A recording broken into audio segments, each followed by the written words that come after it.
India India India India India India నిన్న మామూలు celebrations కాదు, బాంబులతోని ఢీ ఢూ ఢూల్ మొత్తం గల్లీ అదిరిపోయింది నిన్న సెలబ్రేషన్స్తోని. ఇప్పుడు మ్యాచ్ విషయానికి వస్తే ఫస్ట్ పాకిస్తాన్ బ్యాటింగ్ గురించి మాట్లాడుకుందాం. 180 190 పోవాల్సిన స్కోర్ని 146కే ఆల్అవుట్ చేసిన ఇండియా. అసలు ఎక్కడో పోవాల్సిన స్కోర్ని మళ్ళీ లాక్కొచ్చారు మ్యాచ్లోకి. Hands up to the Kuldeep Yadav, ఎందుకంటే ఒకటే ఓవర్లో 3 వికెట్ తీసుకున్నాడు అన్నమాట. Hands up. ఇంకొకటి, ఈ రివెంజ్ అయితే మామూలు లేదు, నాకు బాగా నచ్చింది. హరీష్ రావు బ్యాటింగ్ వచ్చినప్పుడు బూమ్రా యార్కర్ వేసి బౌల్ చేసిండు కదా, ఈ సెలబ్రేషన్ రివెంజ్ అయితే నాకు హైలైట్ అనిపించింది మ్యాచ్కి. ఇప్పుడు ఇండియా బ్యాటింగ్ గురించి మాట్లాడుకుందాం.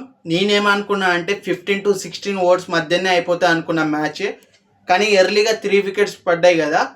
ఆ తర్వాత వచ్చింది సార్ తిలక్ వర్మ, తెలుగు కుర్రోడు. నాకు మస్తు అనిపించింది తిలక్ వర్మ బ్యాటింగ్ చూసి, ఎందుకంటే ఎంత స్ట్రైక్ రేట్తో ఆడాలో అంతే స్ట్రైక్ రేట్తో ఆడిండు. ఇంకొకటి, ఎక్కడ ఎలా ఆడాలో అంతే మంచిగా ఆడిండు, నాకు మస్తు అనిపించింది. ఆ తర్వాత శుభం దుబే 150 స్ట్రైక్ రేట్తో ఆడిండు. ఆ తర్వాత రింకు సింగ్ అదే ఫస్ట్ మ్యాచ్, అదే ఫస్ట్ బాల్ 4తోని మ్యాచ్ గెలిపించేసిండు అన్నమాట. మ్యాచ్లో ఇంకో రివెంజ్ జరిగిందన్నమాట. ఇప్పుడు చూస్తున్న వీడియో అదే.